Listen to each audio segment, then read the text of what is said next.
Hey, Dwarf Trophy Kids, presented by Bad News Media. As always, I'm your host, Nate, and I'm back for another college football preview. We get closer and closer to the start of the season. We got two left. SEC is on deck. Big Ten is today. Already done the ACC and Big 12. So if you have not checked those out, go check those out. They're really good episodes with some good information and nuggets in there, especially from a betting standpoint. But we'll be talking Big Ten football today. As always, I have a file on every team in the conference, but not every team is going to be talked about in this episode to try to keep it somewhat digestible. If you are a fan of the show, you're a subscriber, and your team is not covered and you want a breakdown of your team, hop onto our YouTube page, Trophykidspod Podcast. Make sure you're subscribed, leave a comment, and I will get a video out in the coming days covering your team and giving a breakdown and giving you that information. I want to make sure that we honor our fans. We love our fans here at Trophy Kids Podcast. So if your team is not covered, just let me know. We'll get it covered. Like I said, I have a file on every team, so we can bust out a quick video breaking down your team, what I think for the season, players to look out for, all that good stuff that we do with the other programs. But we got a lot of teams to talk about in the Big Ten, some newcomers in the league, some established teams in the league that are going to benefit from this division switch. We're starting out with the Michigan Wolverines, the reigning national champ. A lot has changed up in Ann Arbor, Michigan. They will be out their head coach, Connor Stallion. Jim Hardball, he will not be back this season. Sharon Moore is taking over the reins. Kirk Campbell, inexperienced coordinator, will take over the OC job. Wink Martindale will take over the DC job coming in from the NFL ranks. If you listen to the NFL show, me and Michael do, you're going to have a pretty good opinion of what my feelings are on Wink Martindale when we get to the defensive side of the football. Their win total, it depends on where you're looking at, sits at about 8.5. Always important to line shop. Some of these lines may have moved by the time I've recorded this and kicked it off, but you'll get a good idea as to where I kind of feel from a betting standpoint. I also just want to reiterate, when we're talking about these teams, when I'm talking about these teams, when we talk about them on the NFL podcast, it's always through the lens of what the betting market is setting for their expectation. I'm not using some, evaluation, is this team good or not? Because a lot of these teams I'm going to talk about are very good. And I'll try to reiterate, this is a good football team, but I'm talking about what their expectations are. What compared to their expectation, where can they meet and fall? So let's talk about the Michigan Wolverines offense. There's going to be a dip here. They're trying to replace a lot of talent on a team that was already not super explosive, but it got the job done, right? They won a national championship. The offense got the job done, completed the mission, but statistically, it was not a very good season last year. They were outside the top 30 in yards per play. They're outside the top 50 for rush offense at the FBS level, which is kind of staggering because this is a power run football team. You'd think they'd be a little bit more explosive. No, they just kind of graded you down, turned you into fine dust over the course of a game, and just had this really fantastic defense. They're probably going to have a bit of a similar story this year because at quarterback, they are looking to start what it appears to be Alex Orji. Maybe Jack Tuttle will come in. They seem to be trying to get him caught up to speed just because Orji really does not present a big kind of problem for defenses from a passing standpoint. Right now in this, between the spring game and what we've seen in small sample sizes with him and the beat reporters, the passing game is a little suspect from him. He reminds me he's a higher level version of this, so don't get it twisted. But the Gavin kid from Rutgers last season, where he's a real threat in the run game, but sometimes he just misses those kind of layup easy throws where you just got to be consistent down to down. If he can be consistent with sort of more the layup throws, the short to intermediary stuff, maybe the offense has a little bit of a tick up, but we're going to dive into a little bit more why this offense is probably going to have a dip. You've got Dylan Edwards back at running back. He certainly can be an explosive back, but he's now the feature back, and he tends to have issues staying on the field. So that could present a problem there because you don't have Blake Corum in there to switch in, and the guys behind him they're a little unproven. I don't know how I generally feel about this Michigan team in the running back department, but there is an opportunity for them to shine here. Wide receiver, you're replacing three guys that were really good for them last year. You still have Morgan and Morris, though, who I think could be very solid replacements. The really good news for Michigan fans is Loveland's back at tight end, and that's going to be an extremely important piece because no matter who's at quarterback, he could be a really big security blanket. I think he's going to be a very featured player in this offense. And from a passing game standpoint, if they are going to unlock a passing game this season, Loveland's going to be involved, and he's going to be kind of the breakout player, I think. Offensive line is really where I think this starts to concern me because you have 0 starters back. Now, that's not to say that the guys on this offensive line are going to be bad, but you heavily relied on that offensive line to kind of keep this team moving, to kind of keep the sticks moving last year. And to have 0 guys back on that offensive line. Yes, the backups are nice. They are solid, but I do think you're going to find a small dip there. So overall, the offense is, I think, prone to have a bit of a dip, and that could be concerning given last year's offense wasn't a knock your socks off offense. The benefit, though, is once again, Michigan is going to have one of the best defenses in the country. You get Mason Graham back, who is just an absolute freak defensive lineman. He gets his running mate back in Kenneth Grant, who's great against the run, really good at getting pressure. You have Stewart, who does a good job of setting the edge. Derek Moore should set up really nicely. Like, this is arguably the best, definitely a top 5, arguably one of the best starting 4 rotations from a defensive line standpoint. The depth, we'll see if they have to get into that, who could step up kind of behind those guys. But right off the bat, I mean, that defensive line is going to absolutely dominate some of these teams, especially when you look at the schedule and the offensive lines they're going to be going against. Like, you've got to feel really great about this. The linebacker room is very interesting because both linebackers are gone off to the NFL. But Sharon Moore has been harping on the fact that, like, he really likes this room. So to me, that means guys like Ernest Hussman and Barthman are going to be kind of the force in that room, and they're really stepping up in camp to the fact that Moore has a lot of confidence, which is great. I don't know if I echo the same confidence, but knowing the profile of the defensive guys that have been brought into the Michigan program over the years, the development they've had, I'm going to give him the benefit of the doubt here. Like, I think there's a reasonable expectation if you're a Michigan fan that the linebacker room should be pretty solid. Secondary, Will Johnson is back. I mean, he has an argument to be a top 5 just football player in the country. Absolutely fantastic, elite cover corner that they have. Page at safety is really solid. You're hoping that Wesley Walker can be a strong pair at safety. The real question is, like, who's going to step up on the other side of Johnson? There's talent there. You know, Zeke Berry, they went into the portal, got Zeke Berry. Hopefully he lives up to the hype at nickel. Hall is certainly talented. I think he's probably the guy, Amari Hall, who you're kind of slating in to be the running mate with Will Johnson on the other side of the football, who's going to be targeted. He's a very talented kid. It's just unlocking the consistency factor. And that's going to be the interesting part because Wink Martindale comes in. And for those of you who are not familiar with Wink Martindale, his time in the NFL is basically up because he's a very stubborn coordinator who really only knows one thing. He's like a pitcher who just has a fastball, and he's just throwing that fastball. And that fastball, don't get me wrong, when it's going, it's hard to hit. And there are teams on this schedule that will not be able to hit the fastball. It's an aggressive defense. It's a heavy blitzing defense. It's not overly complicated. The concern is when you go up in talent. When you play the Ohio States of the world, for example, those teams can probably hit the fastball. And Wink has not shown a dedication to being adjustable. It's why he had a very kind of public and bad exit from the New York Giants. It's why he was eventually fired from the Baltimore Ravens, which is why he landed that job.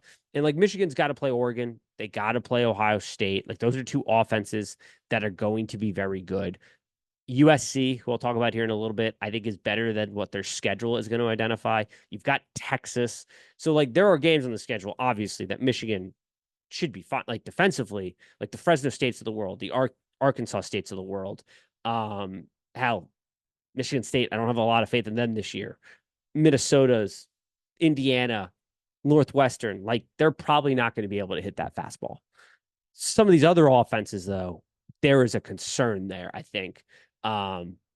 Because not only do those offenses do a good job at what they do, but they're adaptable, they're complicated, their coaches are generally more flexible. And so I think there is a concern because, as we know, once you kind of key in on it, it can get messy. So you really have to hope that Wink does something that he's never really done, and that's be adjustable here, especially to college kids. But this Michigan defense is definitely going to overwhelm a lot of teams. It's going to be a very good team. It's just the expectation of Michigan. And I don't think anybody at Michigan has an expectation to go back to back national champs here. That ain't happening. But the expectation should be competitive. Like the market has set Michigan's number very good. Like I don't see a ton of value over or under here. I think it's pretty well placed. They're going to have some winnable games. Your concerns are quarterback and what the passing game is going to look like. It's going to be something to keep an eye on, and it's going to be how well do some of these good offenses tee up on the Wink Martindale defense, and we're going to get a very good indicator right off the bat because you got Texas coming in week 2. So that's the Michigan Wolverines. We move on to a team that I think there's a lot of reasons to be excited about, the Nebraska Cornhuskers. 7 straight losing seasons, and Matt Rule is trying to break that trend this year. Marcus Satterfield at OC, Tony White at DC. Marcus Satterfield is an interesting coordinator. If you followed him, the offense that they are planning to run is not typically what he is generally run as an OC. Like they're trying to be RPO, spread, high tempo, being aggressive. They've got a young quarterback, which is good. I would argue being aggressive is a good thing here, and having confidence and being okay with the quarterback making some mistakes. He can't make as many as the quarterbacks did last year. I feel like that's virtually impossible. We'll talk about that here in a second, but a 50-yard bomb interception punt is better than just going out. I think is better than just going 3 and out and punting the ball every time. So being aggressive here, being up tempo, letting athletes be athletes in space is sort of the offense we've been promised here. It looked really good in the spring game. Like that is what it looked like. So I think as a Nebraska fan, you got to be hopeful. I think as a Nebraska fan, you really got to be hopeful because even if not much changes from last year, the simple fact that your quarterback position, even though Dylan Raiola is a freshman, is just a better talent right off the bat. Nebraska lost 4 games last season by 3 points each. In those games total, they had 15 turnovers. Through the season, 81% of Nebraska's turnovers came from the quarterback position. Like that number is going to fall this year. Even if you cut that by a third, that's going to be a lot better.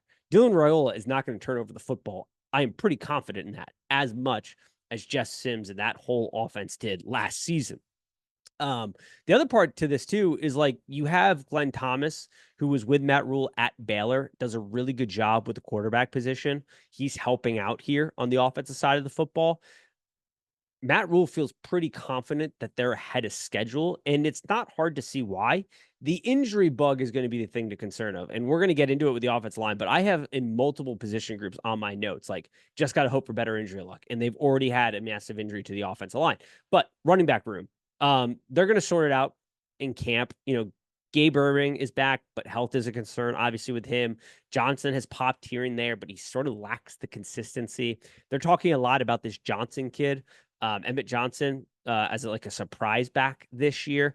Somebody in this room has to be able to be kind of a big play back. Like none of these guys they've been good, very solid. If you have a running back by committee from them, they're not going to be bad. But can one of these guys turn small plays into medium plays into big plays? Can they break the tackle or make the move so that instead of a 5-yard run, you got a 10 to 15-yard run, break off a run here and there? Like one of these guys has to do that, be able to do that, I think. I don't know who it's going to be. Like they're going to sort it out in camp. Consistency and health are the concern in that room. Wide receiver, though, you're looking pretty good. Jamal Banks transfers in, leading receiver at Wake. Jalen Lloyd had a nice freshman season, looked good in the spring. Thomas at tight end is a really nice piece for them. Wide receiver, tight end room, I feel pretty good about. Like it's a solid grouping there. And then you look at this offensive line, and the note I literally have in bold is gotta hope for better injury health. And right off the bat, Hetty, left tackle, who had been getting better year after year, is now out with a season-ending injury in camp. So that is definitely a blow. But you've got Ben Scott back at center. You got Bryce Benhart back at right tackle, who's their best graded offensive lineman at Nebraska last season. So he's back, and that's huge. You got the Mazuka kid, who's got solid experience. You just got to hope for no more injuries on the offensive line. Like that's really the key here is can that group stay healthy? Because you've already sustained an injury at the left tackle spot. That certainly hurts. Can the rest of this group stay healthy? If they can, I think you're optimistic about this group, and you're optimistic that this team is going to elevate the floor from last season. Now, how that ceiling is going to depend on how fast Dylan Raiola can get caught up to speed, what his freshman kind of potholes look like, because he's going to have a couple here and there. What point in the game do those come up? What part of the season do those come up? And how quick can he get adjusted? But the talent profile is lifted from last season, and so many games turnovers absolutely had an effect. So if that number comes down and the talent profile has risen, there's good reason to be very optimistic about this Nebraska football team on the offensive side of the football. Defensively, I don't know how you're not excited about this team. There is one part that you're a little worried about, and we'll talk about it here, but this is a defense finished 11th. They were 11th best in the country last year, top 10 in rush defense, yards per play, and TDs in the red zone were very solid.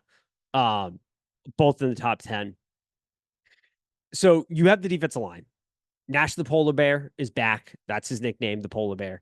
I mean, just an absolute, they have two man eaters inside. Between Nash and Ty Robinson, both guys are 6'4" and above, both 300 pounds. Like they got the beef inside. The question is who can come off the edge.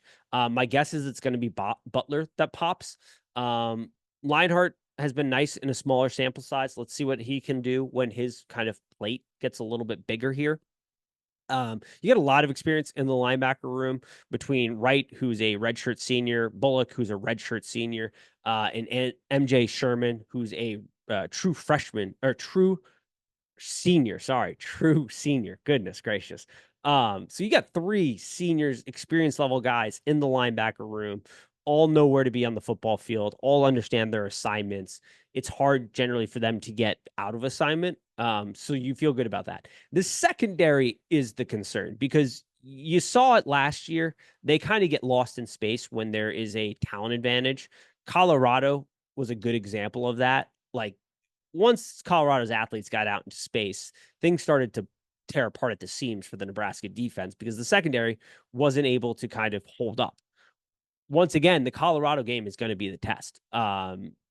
Like we'll know if there's a problem in the secondary or have they risen their floor as well based on that Colorado game. Because Colorado's got a lot of athletes. The passing game should be efficient. Like they got to block the big boys up front, Colorado. Everything in front of the secondary is good. And so I think that's where your hope is. Like if pressure's getting home, that's going to help your secondary. You know, Tommy Hill is good in coverage. Gifford plays, kind of the rover role, will be the big kind of role player in this secondary. He'll be very important for their success. But week 2 comes around. We're going to have a very good idea about what this Nebraska team's floor is when they play Colorado. I really like Nebraska this season. Like I have them in my top 25 coming into the season. I think they're going to finish the season in the top 25, right around there. Going to go bowling. This is going to be where you start to see things turn around for Nebraska this season. Matt Rule is going to be a little bit ahead of schedule. Like I really like what they're bringing to the table. You just have to hope for injury health. Like better injury luck is what Nebraska needs this season. But I really like this Nebraska team. All right.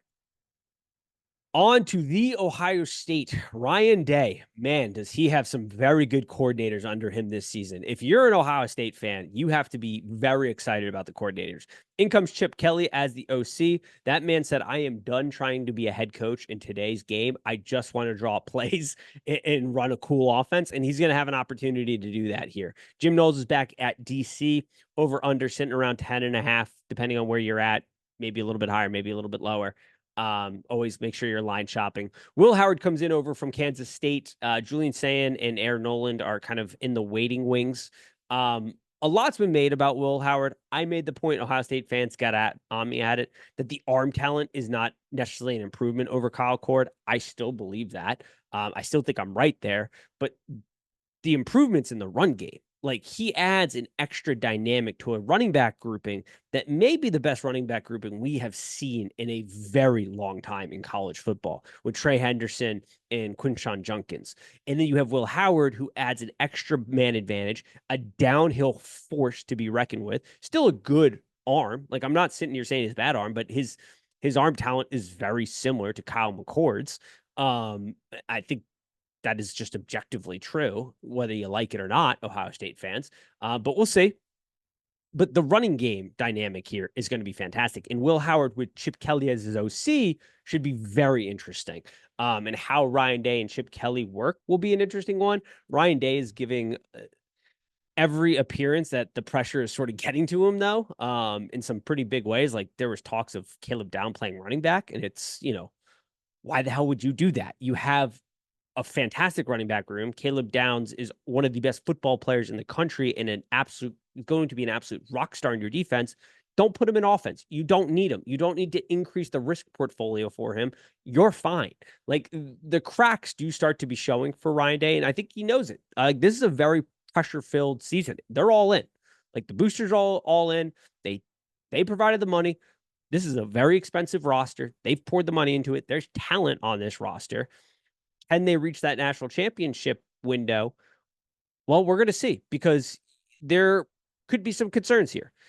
At tight end, who's stepping up to replace Stover? I thought Stover was one of the more impressive tight ends in the country last year. I thought he was very integral into the Ohio State success from an offensive standpoint. The more they utilized him, I thought the more successful they were going to be, and that seemed to be pretty true. Wide receiver room, like, sure, you're replacing guys like Marvin Harrison Jr., but that room is just chalk with talent. It's incredible what Ohio State does at this point in the wide receiver room. So I think you have zero concerns there. It's the offensive line. They have 4 starters back on O-line. There has to be, their floor is high, but there has to be this push to be a top tier elite offensive line this year. You can't get bullied when you're in the red zone. You can't have these kind of mental lapses in your blocking scheme coverages at various times, which they have had. Like, they've got to step up this season, because everything else around this offense is good. If that offensive line, it's a high floor. Once again, Ohio State fans, I do not want you coming at me thinking I'm trashing your offensive line. It is a very good offensive line. Okay? The question is, can they be a top 5 offensive line? That's the question. It's going to be very interesting to watch, like, what this team develops into, because the schedule too, like, we look at this schedule, obviously everybody knows the Oregon game. That is going to be a battle of heavyweights. Awesome football game. But you've got Akron to start off the season, Western Michigan, Marshall, then Michigan State, and then you play Iowa. It's Iowa, Oregon back to back, because you have Iowa at home and then you got to go play Oregon. Those are 2 very tough back-to-back games. We're going to know a lot about the offensive line. One, how they handle the Iowa game, heading into that Oregon game. And then you got the Nebraska game and Penn State right after that. Defensive lines, right there is your danger zone, Ohio State. What kind of football team are you in the trenches? That's going to be the tough spot of the schedule. Defensively, I think I would not have had a concern about this defense. I wanted to come in here and just rave about Jim Knowles, like I do every season, because I think he is an absolute phenomenal defensive coordinator. When he was at Oklahoma State, I raved about him. When Ryan Day got him to come to Ohio State, I said on this podcast, immediately the toughness profile of the defense is going to rise. And we have seen that. Like, before Jim Knowles, there were real questions about how tough the mindset was of the Ohio State defense. They were getting bullied and looked soft at the point of contact against the physical teams like the Michigans of the world. And Jim Knowles has raised that profile. Like, this is a tough as nails defense. This is a defense that you're really excited about. The concern, though, is as I was doing my previews, there's a lot of talk about Jim Knowles and Day meeting a lot and how they're going to approach defense this season. This is what I'm talking about, where it seems like the pressure is getting to Day. Why do you have your hands in this defense? It has done nothing but go up since he's taken over this program.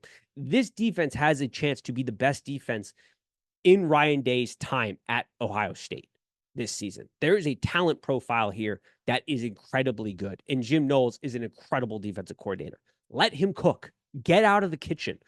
Let him shop for the groceries. Let him cook the meal. Do not interfere here with how aggressive or not aggressive he's going to be. I understand head coaches have to have some say in this, but the talk that there is even discussions happening at this point as you get to the season about what the defense is going to look like this year is pretty incredible. because you have guys like Jack Sawyers, who's developed really nicely. JT's a good player on the defensive line, just has to get home a little bit more on pressures. I think he's going to do that this season. Williams is back inside with Ty Hilton. Like the inside of that line is going to be really nice. It's just like which one of these guys can be the home wrecker this season, the game wrecker, like really have an impact. Somebody will show up in that room, I think. It's just which one's going to do it. Jim Knowles will figure it out. Him and his staff on the defensive side of the football does a really good job. Like you have some concerns on both the offensive line and defensive line of just how high is their ceiling. Their floor is incredibly high. Just can they pop into that kind of top tier, good on good level type of football in the trenches? At linebacker, Sonny Styles is coming down from safety. I think that makes a lot of sense for his play. Cody Simmons is going to probably be the alpha in this room, or Simon, really good player. CJ Hicks is really nice. The secondary, I mean, I said it. Caleb Downs might be the best football player in the country. Like he's an absolute freak of nature. I mean, freshman starter on that Alabama defense, impact player, just a freak. He's an absolute freak.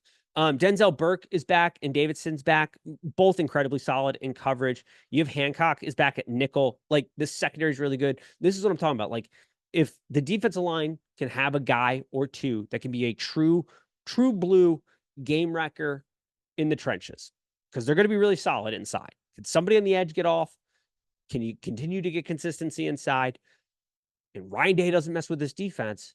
You have a really good football team this year, Ohio State. It's just it's that incremental margin to pop up into that next level, to break through. That's what we have to see this season. But we're going to see it when they play Oregon early in the season, and then how they develop after that game based on what happens in that game. And that's where we're going next, to Eugene, Oregon, where Dan Lanning has an open checkbook because Phil Knight turned 86 and said, I want a national championship. Here's my checkbook. Go buy a team if you need to. Go do whatever you need to do. They are winning bidding wars in high school against top flight elite of the elite teams who have very big operational budgets. I mean, it's not broadcasted. These collectives don't broadcast just how much they are willing to spend, but there are teams out there where they're beating the Ohio States of the world who have very big, nice collectives very well here, because Phil Knight wants a national championship and Dan Lanning has a team here that could potentially do it. But similar to Ohio State, the questions are, can you pop into that top five, that elite category in a couple groups and have that developmental growth to do it?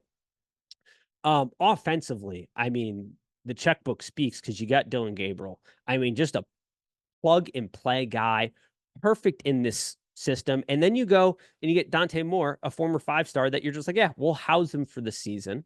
We'll let him develop. We'll get in-house scouting of him to see if we want to keep him on for years to come. But he's going to sit there on the bench, watch Dylan Gabriel play, a professional at this point college football player who handles his business on and off the field.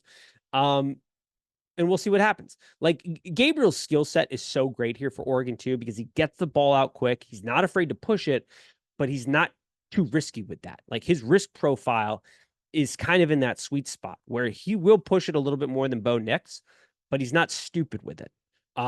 His ADOT will definitely increase. I mean, it's hard not to. Bo Nix, 67% of his passes were short of the sticks last season. Like Gabriel's going to increase that a little bit here. I think they'll also run him a little bit more, which will be nice. He has that skill set. He doesn't have the craziest arm. It's not like super strong. There's a reason he's still in college and not at the NFL level, and that's one of them. But his skill set matched with Will Stein as the OC, I mean, it's a match made in heaven. It's plug and play. You don't have to worry about some huge drop off, I think. I even think that the floor might be raised a little bit at the quarterback position. Like Nix is a little bit of a better athlete, but play style, I think Gabriel fits a little bit better here. Running back, Jordan James, I mean, he's just a freak, runs hard and angry, gets downhill on you. Who's going to kind of come in and be the solid second guy in that room will be very interesting to see as the season develops.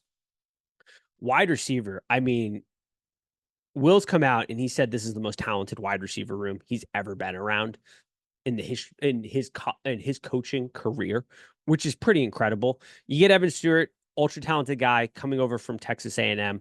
Let's see what he does in a fun offense that will actually utilize his skill set.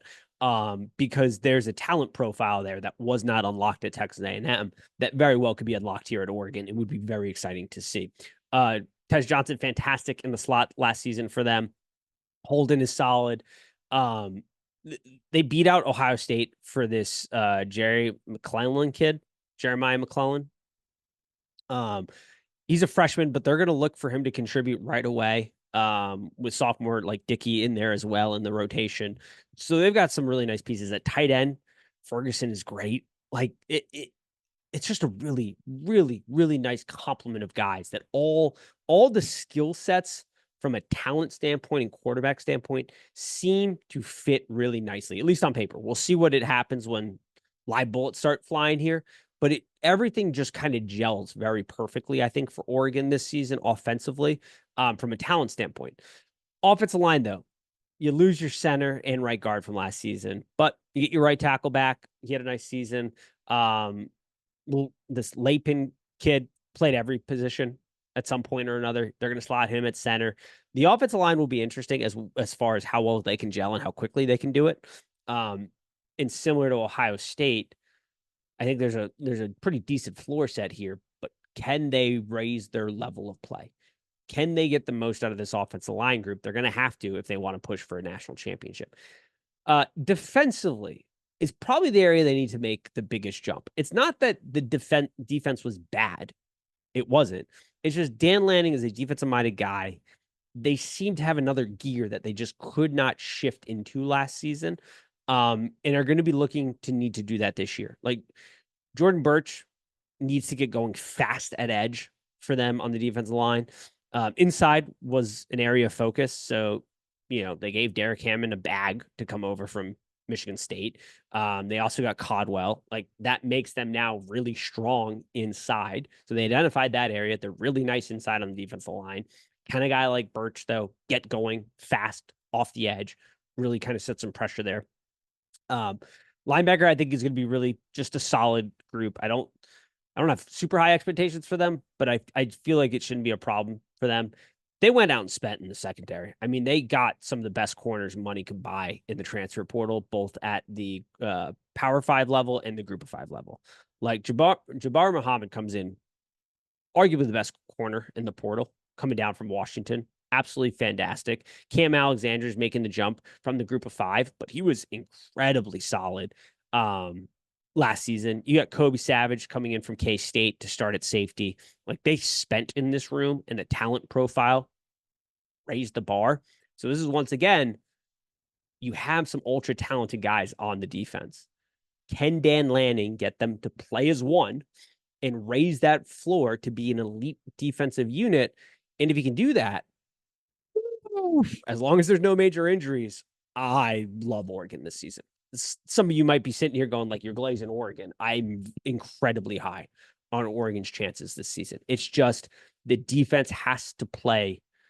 It has to play better than last year. Not that it was bad last year. It just has to raise its profile. That was not a national championship level production out of the defense last year. There's ultra talented guys littered throughout the roster offensively and defensively. The talent profile is there. What does your development look like over the last couple of years? How well can these transfers gel into your system, and how quickly? Big questions. The pieces are set. The table has been set for Oregon to feast this season and to make a push for that national championship. Let's see if Dan Lanning's worth his salt this season. From there, we move on to Penn State, a program that Penn State fans do not enjoy my breakdown previews because I am a James Franklin, not hater, but just a realist that James Franklin, he ain't that guy or hasn't been that guy that they have thought he's going to be. But you want to talk about a guy who has set a floor. He has set a floor at Penn State, especially defensively, and they are going to be the absolute biggest benefactors from the divisions imploding and this expanded playoff. Like James Franklin is loving it because they would have gone to the college football playoffs 6 times if it was 12 teams in his tenure. Like it's incredible. Like they're constantly in the top 12 under him. Just they haven't been good enough to push through in the old system. Now they're good enough to enter the dance How well are they going to dance? Well, they brought in some fantastic coordinators. And I think that's where, if you're buying Penn State this season, which I don't think will be unreasonable here, it's because the coordinators are absolutely fantastic. Andrew Kolnicki comes in from Kansas, just a creative, multiple sets, never see the same thing twice out of it. Just a really fantastic guy that gets the most out of his talent. Like, that is a loss that they'll feel a little bit out there at Kansas. He's absolutely fantastic.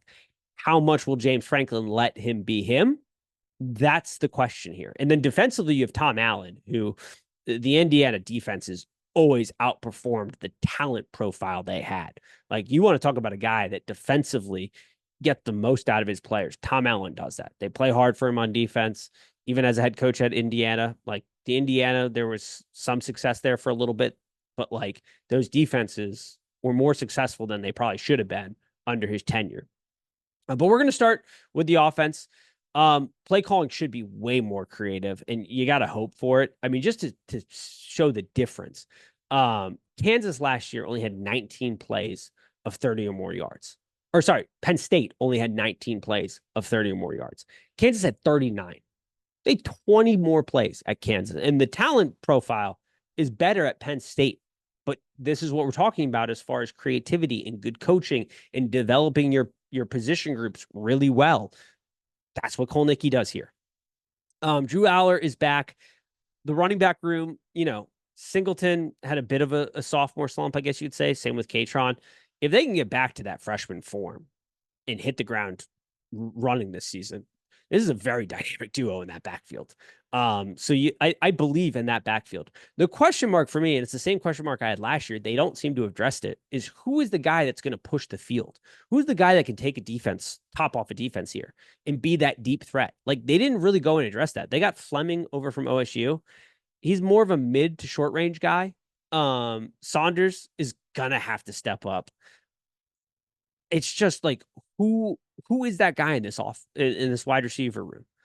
I don't know. I don't have that answer. We're gonna have to watch and see. I really struggle to understand like who that guy is, and I really struggle to understand how they watched last year's team and they didn't try to address that this offseason. Offensive line lost 3 starters to the draft, so there's gonna be a hit there. Defensively, on paper, it is not as good as last year. That's because you're losing and having to replace some really good talent. Like, this was, sorry, I was around a dog earlier. My allergies are going crazy.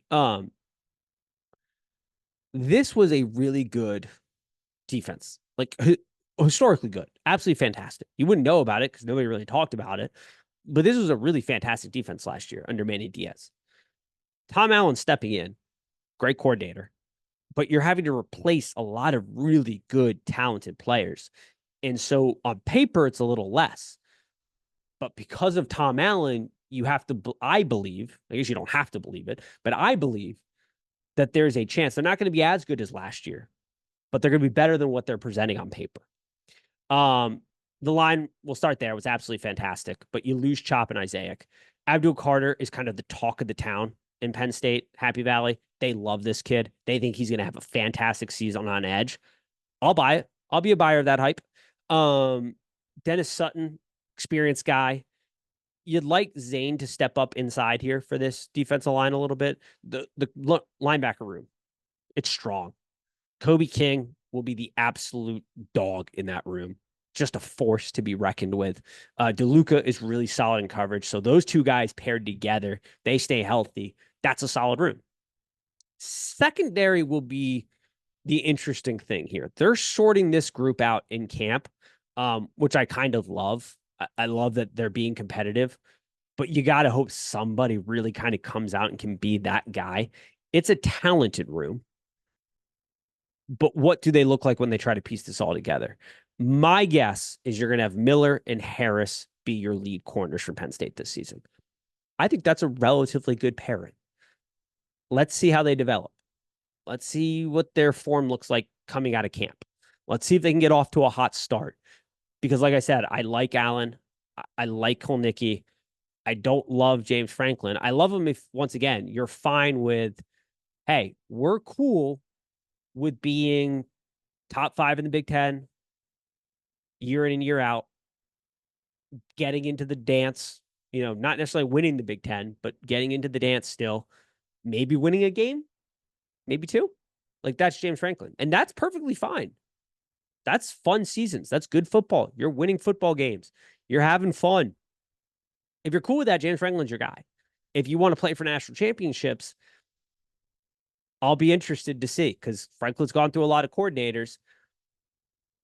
Hopefully he doesn't do that here, because I think if Franklin can just be the overseer and not get too much, let his coordinators cook, man, I think you got to be excited as a Penn State fan. I really do. But we'll see how much he gets into it with them. From Happy Valley in the East Coast, we go out to the West Coast for USC making their debut into the Big Ten.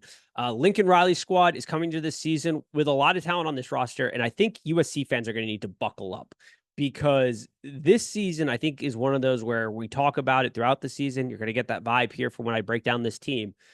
By the time we get to the end of the season, I think this team is going to be better than what their record shows. But their schedule is absolutely brutal. Lincoln Riley, though, does achieve something that has not been achieved at USC since 2016 and 2017, which is going back-to-back and having winning seasons, which I was actually kind of surprised about. Miller Moss takes over for Caleb Williams. I think everybody is anticipating a very large drop-off here. I think that's the wrong way to look at this. Like, of course, the talent profile, there is a drop-off here.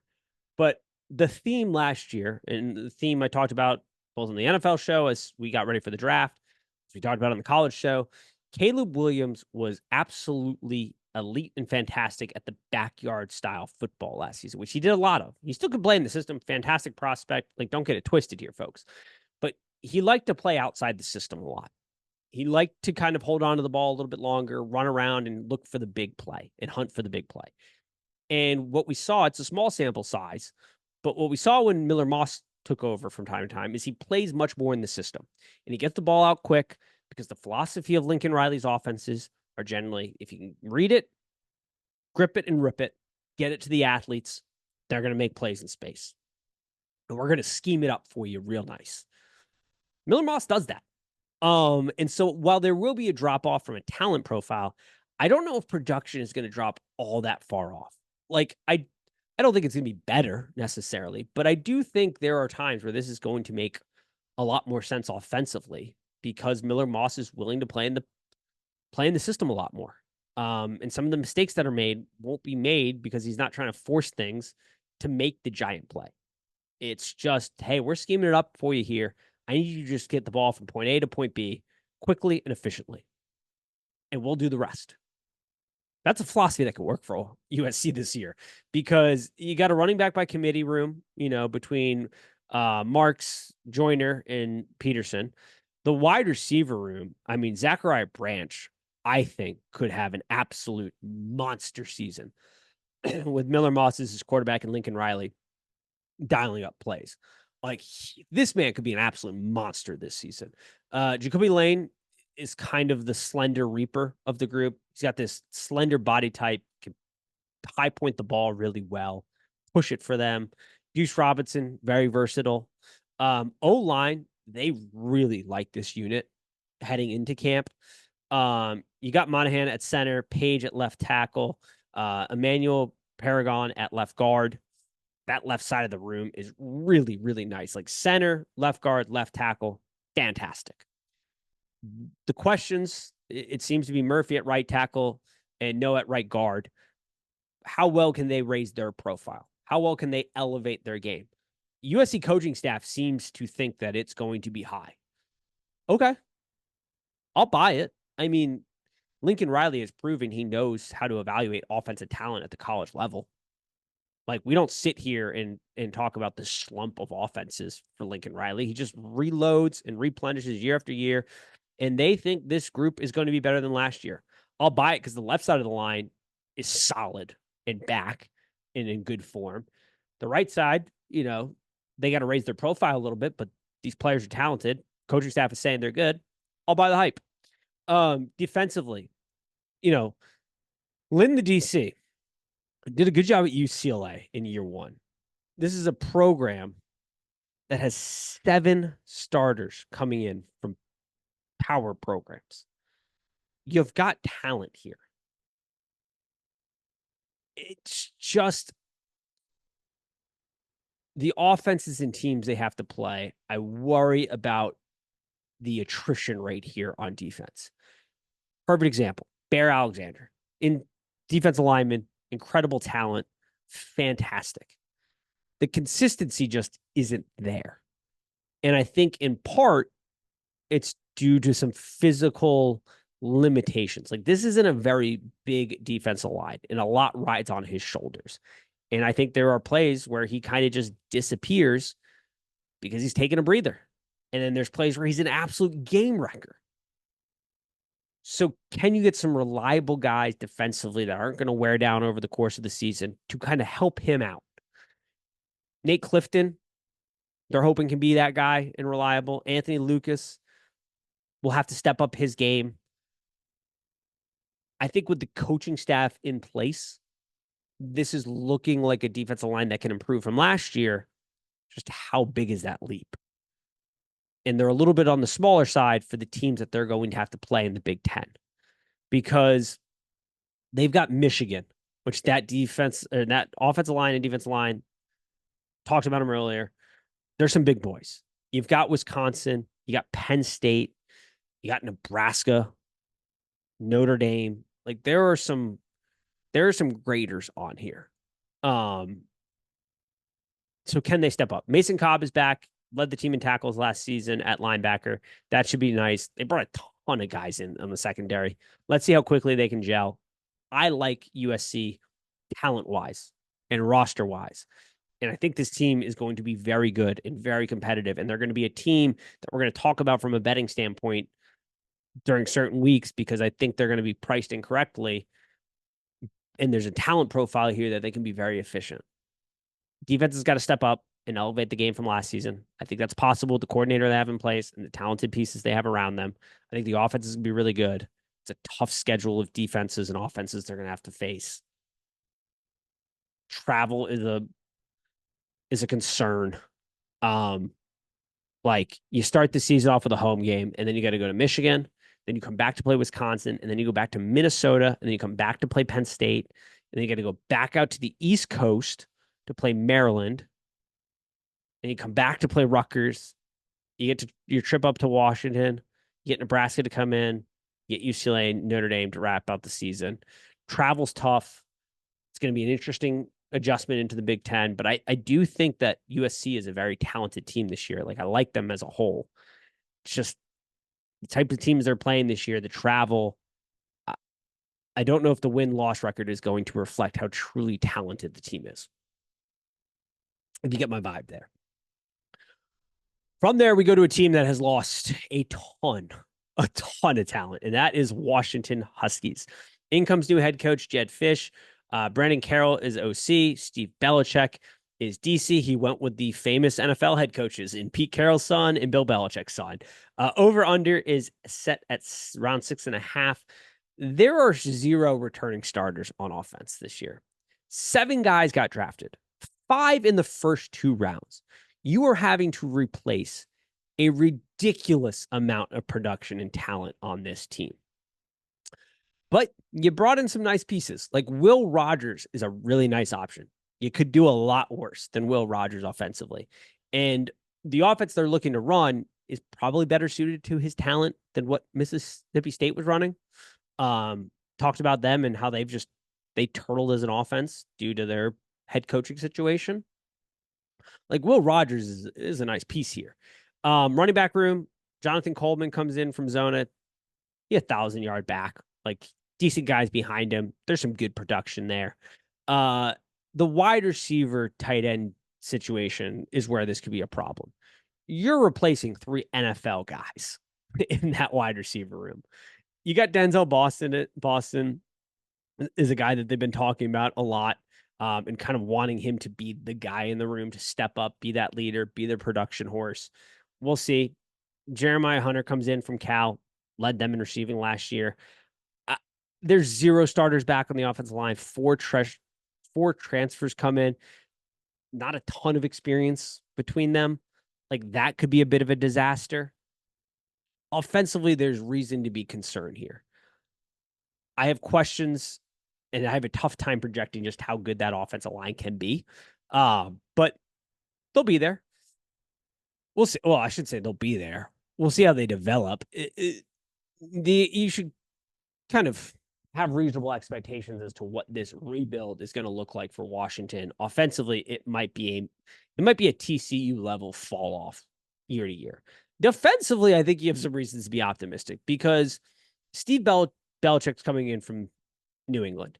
He's been calling the plays for a while in New England. And when you think of New England, if you're not a listener to the NFL show, it's something we talk about, me and my co-host, about the New England defenses over the years, is Steve Belichick's ability to scheme things up that elevate his talent group. His defenses are certainly complicated at the NFL level. He's talked about simplifying some things and tailoring it to the defense and being, you know, much more flexible, which is great. I love that quality. Steve Belichick does a really good job with it. Like he does a really good job scheme wise. He schemes things up to mask talent deficiencies. Like New England's a defense that needed to do a lot with a little and constantly was dealing with injuries. And so I think as a Washington fan, you got to be pretty happy with this hire. And he's hit the recruiting trail really well. Like he kept one of the best players in Washington State high school football right now in the state. Like he's doing a good job hitting the recruiting trail too. So they talk a lot about this Dufresne kid being nice on the defensive line. We'll see. Javion Parker stayed. He's going to have a much bigger role, so you got to hope he returns. Cameron at linebacker is really nice, like in coverage. He returns. Price Stock comes in from Arizona. Elijah Jackson's a nice player. Sean Jordan is also kind of like a new nice piece. I just think you have to have faith that the Belichick scheme is going to do a fantastic job. You just got to, he's looking for players to be smart, basically, on this defense. Like, you just got to know your assignment, do your job. We have all heard it, and you're going to be fine. The scheme is going to help a lot. Like, the scheme doesn't put guys out of position. It doesn't really ask you to do stuff that he's not comfortable asking you to do. It is very much tailor fitted to the talent, which is fantastic if you're a Washington fan. So there you go. From Washington, we head to Wisconsin. Luke Fickell, year two of this complete rebuild of the Wisconsin football team. And by rebuild, I mean just a complete 180 from what they are as a program, trying to run the Phil Longo air raid offense. DC's Mike Tressel, over under 6.5, about there. They bring in Taylor Van Dyke. Tyler Van Dyke's an interesting case because he's a guy that can fit a ball through a pretty tight window at times. Doesn't have like the strongest arm as far as like pushing your A dot a lot. If you scheme it up for him, though, he'll get it there. So he's going to be a byproduct of like not being able to read a defense super well. So he can kind of hold onto the football a little bit longer. I'll be interested in this. Let's be honest here, folks. Wisconsin is doing a 180 from what they're doing.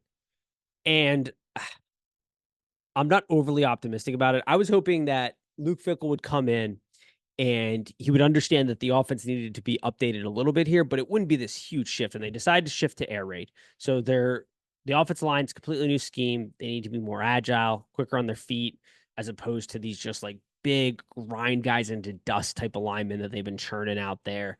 Power football. Like you thought they were just gonna be a little bit more updated pro style type of deal. This switch to air raid, I don't know if it's going to turn out like they want it to, if we're just being honest. Like patience is a virtue. You're going to have patience in Wisconsin if this is going to work, because you don't have a great pipeline to get fantastic athletes like you need to run the air raid. You're changing your complete philosophy from an offensive line standpoint. That takes time. You're in year two of this. We'll see if he sticks with it. Like the Midwest is tailor made. Like while everybody's zigging, you needed to zag a little bit here. And we've seen defenses kind of spread out because they have to protect all these different passing offenses, and you kind of need to know your position here. And It would have been nice to see them just stay as the physical Wisconsin team, but just update the passing philosophies a little bit more. But we'll see. Maybe I'm wrong here. Allen is gone, so in steps Chaz Missoula, the transfer from Oklahoma. Walker's good. I think this has an opportunity to be like a surprisingly nice running back duo in Wisconsin. Like they don't have the lead workhorse back that we've grown accustomed to, but those two are a nice like two-headed monster. I think surprisingly nice. I think you're hoping Will Pauling is probably going to be the most productive simply because he plays like in the slot. And Tyler's favorite target at Miami was the slot. So they're going to need to find weapons elsewhere, though. But I think you have some talk there. Offensive line, Luke is talking about how they're the most improved. It's a big switch. So obviously they're going to be improved from last year. Once again, we'll see. Defensively, James Thomas is back at defensive tackle. You lost some beef with guys transferring out. Not overly optimistic there. You brought in some experience to kind of set the linebacker floor a lot higher this season, I think. And then the secondary, this is their strength. And they're going to lean on this. Hallman is back. I think they made a sneaky good hire here. Alex Grinch, they went out and got Alex Grinch to be their secondary coordinator. Alex Grinch is not a good DC, but he is a fantastic secondaries coach. That's where he made his bones. That's really where he started to get his hype, is when he was the defensive coordinator for Mike Leach at Washington State. So he has experience coaching on the other side of the ball of an air raid offense and kind of what they're trying to do offensively and what it takes from a secondary standpoint too. I think that's a sneaky good hire. And these are not the hires that like make you this like all of a sudden Big Ten hopeful kind of contender. I don't think Wisconsin is that this year, but that is the difference in a game or two. And those small margins add up. And I think that was a really smart, good hire by Luke Fickell to go out there and get Alex Grinch and bring him into their secondary. Like I really liked that hire. And I think that gives you a little optimism about the future. All right, from Wisconsin, we head to Iowa. Kirk Ferentz is still the head coach there. Honestly, I don't know how they continue to win 10 games with the offenses they're running, but Tim Lester comes in from OC. Phil Parker remains at DC, just a cornerstone of this team. Over under 8, I think now. In most places, 8.5 is what I was looking at earlier today. Offensively, this team can't get much worse, I don't think. I mean, that was a historically terrible offense. But you make the switch at OC, and I don't think overnight it's fixed like that, but I do think it's going to be better this season. The question mark will be interesting to see what happens at quarterback. Cade McNamara, you got to feel through the kid. He's back, but health-wise, what is this going to look like? I don't know. That's why they go out and get a nice insurance policy, though, and Brandon Sullivan. Like, he provides a nice coverage if Cade can't really go physically and it just isn't there anymore. The running back room is really solid. Caleb Brown in the wide receiver room could be a threat there. Transfer over from Ohio State.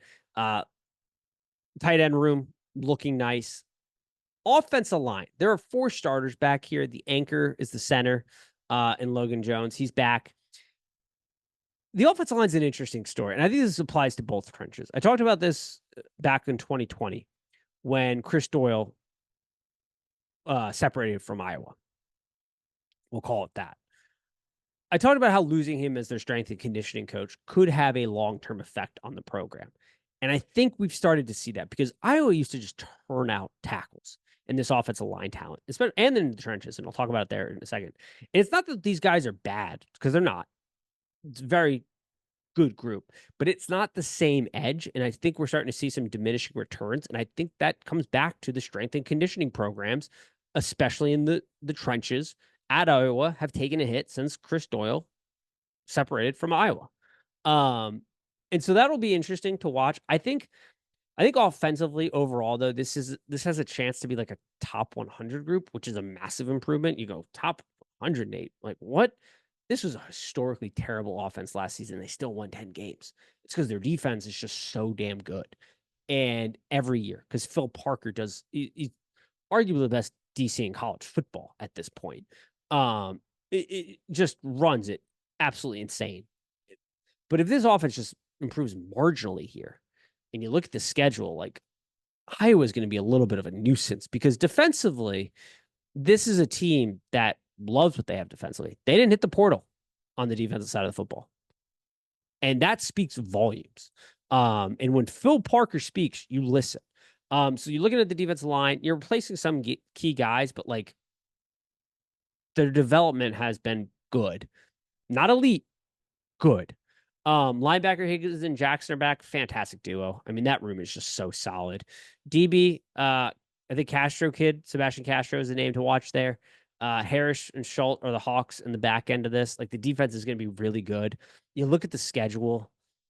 I really liked this when the win total was at 7.5. A little less at 8, but I would still be a little bit bullish on them there slightly. On the over, like their schedule looks really nice. The defense is going to be really good. Offensively, I do think they're going to be a little bit better. I'm kind of feeling this Iowa team. I'm not going to lie, which is crazy. I know it's crazy. I'm in for a world hurting here, but like it's a nice football team, folks. To wrap this up, I do want to talk about Rutgers a little bit here. Greg Schiano, head coach, over under set at 6.5. I think Rutgers has an opportunity. They have a soft schedule. They have a talented roster. I think Rutgers can make a little noise here. I think they could be making a little noise this season. Gavin Winsett is gone. He transferred out. In comes Allen. I cannot pronounce his last name. He's from Minnesota. Athen Kalminkis. I apologize if I messed up that name. Minnesota quarterback transfers in. He's an upgrade in the passing game a little bit. Not some like knock your socks off passer, but Gavin would miss some like layup level type of passes last season. But Gavin was a threat running the ball, which is kind of why I was a little surprised when they made this swap. Like they didn't retain him and they went out and elevated. They seemed to believe in the trade-off that they just needed more from a passing game, which I don't disagree with. And they must just not have thought the development was going to come there. Kyle Mungle, he led the Big Ten in rushing last year. And you've probably never heard of him. Mangale. Sorry. Kyle Mangale. Led the Big Ten in rushing. It completely went under the radar. He's back. You know, they're pretty happy with the development. They talk a lot about how well this, tight end wide receiver room is developing. That's awesome. Offensive line, a little thin, but defensively, they're returning 9 starters. And at linebacker, you've got something here with this Muhammad Tor kid. Like he switched back to linebacker last season, 92 tackles, just a really solid player. The back end should be nice. They're thin at defensive line, so they can't sustain a lot of injuries here. But if they get a little injury luck, watch out for Rutgers. They could be a lot of fun to kind of watch here this season. A quick hit or two for my Michigan State listeners, because I know there's a lot of you, and I did not have your team covered that much because this season's going to be pretty brutal. I think you just need to buckle up and accept that this season's going to be brutal. But my message for the Michigan State fans is believe in the process. It's going to work out well in Michigan State. Michigan State, I think, is going to fill a void. Is basically going to fill the void that Wisconsin was filling, but with that elevated offense. The offense I was talking about for Wisconsin, those grind you down to dust offensive linemen where you can pound the rock, but then you have an elevated passing game, pro style. That's what's going to come to Michigan State. It's just going to take a minute to recruit those guys. Their athlete profile will be higher than what Wisconsin could have at the wide receiver and running back room. And then I believe very strongly. Like I think that was one of the best hires in the country this season. So you got to be patient. You got to let it play out. And if you let it play out, man, Jonas Smith is going to have you guys rolling, I think. And I think you're going to fill a void when everybody's looking to get, a little bit on the higher passing end of things. You're zagging when everybody's zigging, and it's going to work well for you. And it's going to be an elevated version of like the stepchild of Iowa, Wisconsin is what you're going to do in the type of Big Ten physicality that we know of with an elevated passing game. I think you should be out of this world excited, but it's going to be a rough season.